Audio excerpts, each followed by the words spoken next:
Hello mga bossing, i-share ko lang po sa inyo pa mga bossing ko ang buong detalye. Pero bukas yung pinaka-buod mga bossing, bukas naman yung pinaka-buod. Ito pa mga bossing ko ay kumbaga ang nagbasa nito ay yung aking kapatid na nurse nga po mga bossing kasi nung MWA po yung schedule ng doktor. Kaso nag 40 days ng Wednesday yung aking anak, kaya syempre unahin ko muna yung anak ko.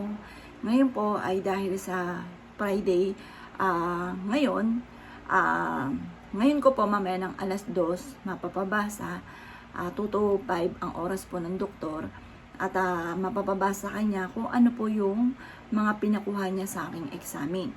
Ako po ay pinato the echo kasi nag-ECG po ako, may na-detect na sa left ng aking heart ay lumalaki po siya. Kaya nirekomenda na mag to the echo para makita yung lahat. Pagkatapos, sabi po niya, sa dugo ay hindi lahat nakikita kung ikaw ay may sakit sa halimbawa sa kidney, kaya nag-pull abdomen po kami at saka para makita lahat-lahat ultimon sa yun nga, sa ovaryo, yung ganon. Ngayon po, dahil sa excited na ako malaman, pinicturan ko lahat tapos pinorward ko sa kapatid ko na nasa Canada na nurse. Ngayon po, ang sabi po niya sa akin, ang hirap daw pong basahin. Sabi ko sa kanya, bakit mahirap, hindi mo ba kayang basahin? Pero nadadama ko na. Kasi, syempre, may nabasa tayo doon.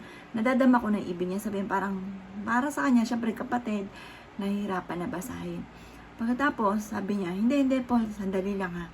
Tingin ko doon, huminga lang ng malalim po yun. Sabi niya sa akin, alam mo Paul, ayon daw doon sa pagkakabasa niya, pero itanong ko din mismo sa doktor kung tama yung kanyang pagkakabasa. Ayun nga po, ang sabi po niya, Paul, yung puso mo ay may butas na. Yan. Kaya, sabi ko, paano pang, parang wala lang ha mga bossing, parang wala lang. Paano pang sabi niya, may wiwi ka na hindi makalabas pagdating sa kidney. Parang, nawiwi mo, kasi nagtanong sa akin, sa full abdomen, pawiwiwiin ka nun. Tapos, pag nakawiwi ka na, babalik ka doon, tapos iano ka ulit. Sabi sa anong babae, ma'am, nawiwi nyo na ba lahat? Tapos sabi ko, opo, nawiwi na. Tapos sabi niya, kasi may natitira pa po. Yun ang sabi niya, hindi niya nawiwiwi lahat. Yun. Pero, yun nga po, yan, unti-unti natin. Sasabihin ko naman yung dati ko nararamdaman. Ngayon po, ay di na. Tapos pagdating sa ovaryo, sabi po niya, sabi ng kapatid ko, kailangan ko daw magpa-opera kasi hindi pa niya ma-sure kung gaano kalaki yung nakikita niyang bukol. Yun. Ayun nga po, kasi tapos sabi niya, doon malalaman kapag na-opera na kung gaano kalaki yung bukol kung ito ay cancer. Tapos, yun nga po, may diabetes ako na hindi mapababa, na minom na ako ng ngayon pampababa, pero hanggang 174 pa rin, hindi talaga siya bumababa ng normal. Bantalang yung sa mister ko, 102, minsan 99, yung ganon. Hindi ako umaabot sa ganon. Ang pinakamababa ko lang nasa 150, pinakagutom na ako ng mga bossing. Kaya pumayat nga po ako mga bossing. Dahil kailangan talaga, dahil hindi na pwede yung talagang full tank mga bossing. Kaya gaya na sabi ko nga po sa inyo, lahat ng tao may iba't ibang pagsubok sa buhay. Kumbaga, kagaya po namin dati, walang makain. Ang problema namin pagkain.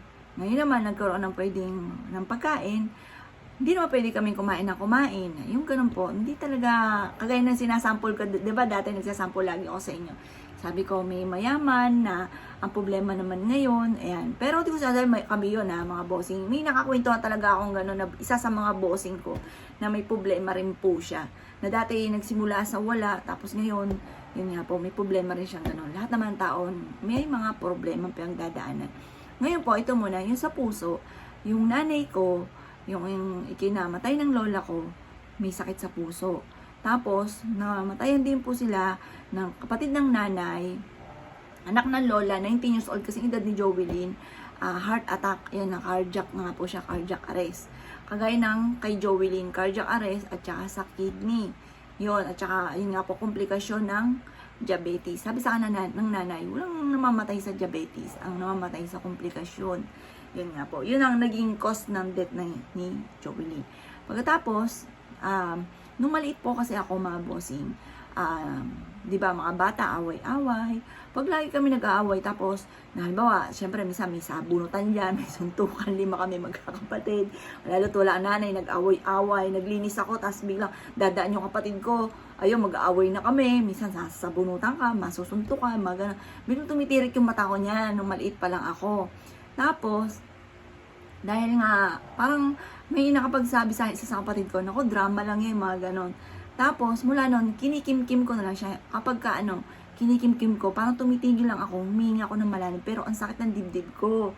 Yun, tapos, pagka, noon nga pong, kahit noong mga high school, ganyan, nagtatrabaho na ako, pag sumasakit yung dibdib ko, kaya kailangan lagi ako may tubig, kasi, may parang nakabarabang bato na ang sakit, yung gano'n, hindi ako makahinga. Ang ginagawa ko, bumababa ako kahit saan, tapos naghahanap ako ng tindahan, tapos iniinom ko minsan ng soft drinks kasi pag soft drinks, nawawala ka agad, or kaya tubig, inom agad ako ng tubig para mawala. Yan, tapos nag-aantabay ako na mawala. Ganun po ako sa pool dati. Tapos, pagka masakit yung dibdib ko, kagaya na na-share ko doon sa isang video, sinare ko nga po na doon ko talaga na tumigil ang pintig, bumalik lang mga bossing. Noon nga po nagkaroon ako ng problema kay Jovelyn. Nito lang itong April, dahil parang gusto niya na mag-asawa, siguro gusto niya akong gayahin dahil 19 na rin siya. Kaso nga lang po ay yun nga po na ano namin na pasapasa na yung katawan po niya, na siya rin mismo nagsabi, nagpa-blatter din po kami. Sabi ko, wag ako ang tanungin mo, magtanong ka sa ibang magulang. Kagaya kayo po mga bossing, halimbawa kayo po may anak na dalaga, pagkatapos malaman nyo na sinasaktan ng boyfriend, nakata nyo pasapasa ang katawan at ituturo ay ito. Kagaya din ng chef namin dati, sabi, ma'am, kunin nyo na po dito si Jovelyn kasi nagkakasakitan na sila, yung ganon. Sinong magulang ang gugusto na sinasaktan ng anak? Di ba wala po? Kaya sabi ko, magtanong ka sa ibang magulang kung gugustuhin yung lalaking yan. Ngayon po, nagwawala siya. Kasi syempre, bata pa, akala po talaga niya, tamang-tama yung ginagawa niya. Ganon. Humingi ako ng tulong sa nanay, nagtatakbo ako. Tapos, yun. Hindi talaga ako makahinga. Talagang sapo-sapo ko. Mahilig ako maggaganyan ng damit mga bossing. Tapos, diretso singa na. Hindi ako makahinga. Doon talaga first time nangyari kong tumigil ang pintig ng puso ko mga bossing. Bumalik lang siya, siguro hindi ko pa oras. At pinainom ako ng nanay ng tubig. Tapos, yun nga po, nararamdaman ko, para may kumikirot, minsan hapo, minsan lang, pero hindi naman lagi. Yung nga pa sabi ng kapatid ko, may butas na daw po yung puso ko. Pagkatapos, yun nga po, yung wiwi naman, kaya di ba nabanggit ko rin sa inyo dati, maigi nga nagkaroon kami ng ganito, yung may aircon na mga bossing kasi, ako po sa pool po, dalaga pa lang, nagkaroon na yung parang nana, yung may nana, yung wiwi, yung ganon. Tapos hirap ako umiinom lagi ako ng antibiotic para lang mawala. Pero doon papacheck up mga bossing. Doon papacheck. Wala rin kaming kakayahan na ganyan. At saka baka pag na-detect na wala ko pambili ng gamot mga bossing. Kaya sabi ko ngayon, maigi pa rin na nangyari to. At least may pambili ng gamot mga bossing. Kaya sa naman sa mangyari na wala kang pambili. Yun ang pinakamasaklap yung walang pambili mga bossing. Ngayon po, may pambili nga. Pero gamot naman ang pambili mga bossing. Hindi yung pambili ng mga kung ano-ano. Pambili ng gamot. Pagkatapos, yun nga po mga bossing, ay di, sa pool, ganun din po ako, yun talaga sa kidney. Hirap ako umiiyak na ako, hindi ako makaihi, yung mga ganun. Ngayon po, na-detect nga po na sa kidney ko naman ay hindi makalabas lahat ang wiwi.